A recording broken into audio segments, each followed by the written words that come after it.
Living రూమ్కి and dining రూమ్కి అవును. కొంచెం మళ్ళీ డిఫరెంట్గా ఇక్కడ డిజైన్ ఒక చేస్తున్నారు పార్టీషన్ కదా. ఇచ్చాం మేడం, పార్టీషన్ ఆర్చ్ లాగా డిజైన్ చేసి. ఇది డైనింగ్ స్పేస్ కదా, క్రాకరీ యూనిట్ కూడా రిక్వైర్మెంట్ ఇక్కడ ఉండదు కాబట్టి పార్టీషన్ని క్రాకరీ యూనిట్ని కలిపేసి ఒక యూనిట్ డిజైన్ చేసాము. ఇది కూడా కాపర్ గ్లాస్ ఫినిష్తో యూనిట్, అండ్ క్రాకరీకి ఇక్కడ స్పేస్ ఇచ్చామన్నమాట. ఓకే. ఇది ఇక్కడ డైనింగ్కి సంబంధించిన గ్లాస్ వేర్ అంతా ఇక్కడ ఉండిపోతుంది.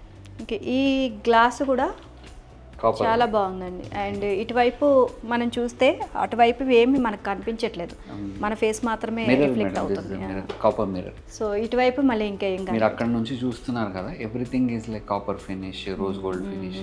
ఆ థీమ్లో ఉండాలని వి బీన్ మ్యాచ్. అది మీ ఐడియానా లేకపోతే కస్టమర్ ఐడియానా? కలెక్టివ్ ఉంటుందండి. అంటే ఈ డిజైన్ ప్యాటర్న్ వాళ్ళది, ఈ కలర్స్ వేరేది ఏదైనా వాడదాం అనుకున్నా వీ విల్ స్టాప్ దెమ్. వద్దండి, అది కలవాలి కదా, చూడటానికి బాగుంటుంది. So it will be mutual understanding between the client and us. Okay, వాళ్ళు కూడా అగ్రీ చేయాలి, మనం ఏదో పెట్టేసి వాళ్ళు కాదు కదా, వాళ్ళు కూడా అగ్రీ అయ్యి దెన్ వి గో. సో ఈ సీలింగ్ కూడా మీది అరేంజ్ చేసింది. Exactly madam. అంటే మీరు ఈ ప్లేస్ అంతా చూసినా కూడా మీకు ఆ వుడ్ అండ్ వైట్ థీమే కనబడుతుంది. ఓకే, సో ఇది కూడా చాలా బాగుందండి, బాగా వచ్చింది. అంటే మొత్తం కంప్లీట్ ప్లేన్ ఇచ్చేయకుండా మిడిల్లో మీరు వుడ్ ఇచ్చారు లిటిల్ కరెక్ట్గా హైలైట్. ఆ టైంలో.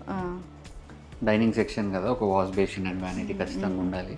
సో ఈ స్పేస్ బిల్డర్ ప్రొవైడ్ చేశాడు, మనం కొంచెం దాన్ని వుడ్ వర్క్తో ఎలివేట్ చేసేసి gave it a good look.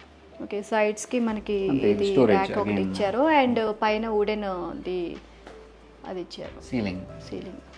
So మొత్తం కూడా ఇదే థీమ్ తీసుకున్నారు మీరు ఇక్కడంతా. ఈ హాల్ స్పేస్ మట్టికి. ఇంకో స్పేస్లోకి వెళ్తున్నామంటే ఒక డిఫరెంట్ వైబ్ రావాలి.